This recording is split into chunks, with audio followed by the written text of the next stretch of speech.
It's your Bandito Lowski running it back with the BAM breakdown. Today we're going to talk about ring cutting and some more Southpaw techniques. We're going to start with the Southpaw body jab. We can see he steps in. Now the lead foot has inside foot positioning. He actually takes advantage of this anytime Guevara tries to circle past his lead leg. Taking a closer look, we can actually see the inside leg splitting the stance. Both these guys actually cross their feet a lot in this match. And the cross step isn't necessarily wrong. In fact, we see it a lot used defensively when a fighter is trying to gain additional mobility while maintaining a bladed stance.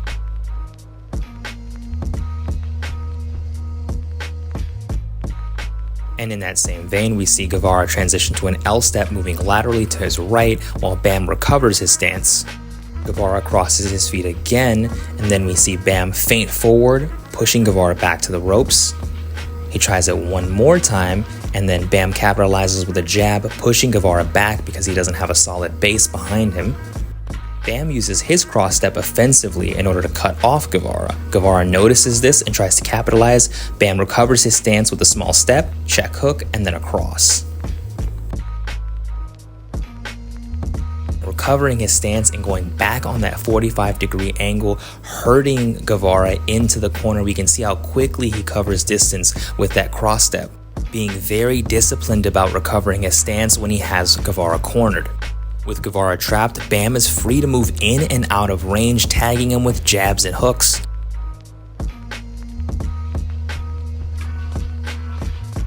For ring cutting, we want to imagine a triangle in front of ourselves. We want to use this triangle to force our opponent to either side of the triangle.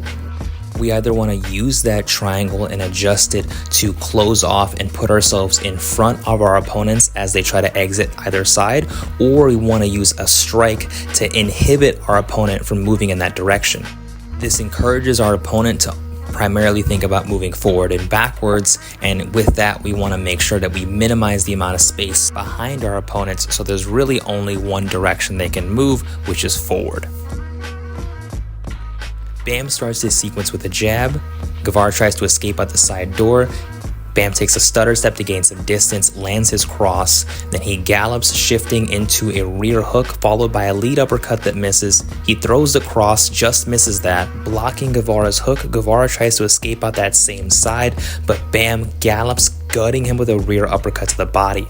Now, rewatching this sequence again, I noticed that Guevara made a pivotal mistake here. He stepped back with that rear foot. Now, if he had done an L step, this would have been an opportunity for him to cover a lot more distance laterally.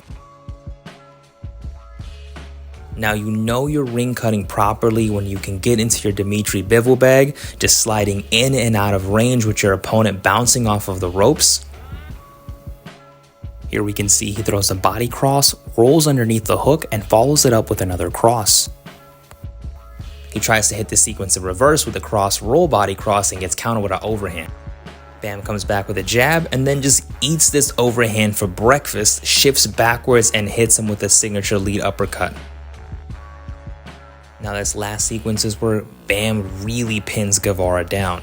We can see him cut that 45-degree angle, utilizing the cross step to cover that extra distance. Going back to the triangle concept, we can see he's minimized the amount of space between Guevara and the ropes.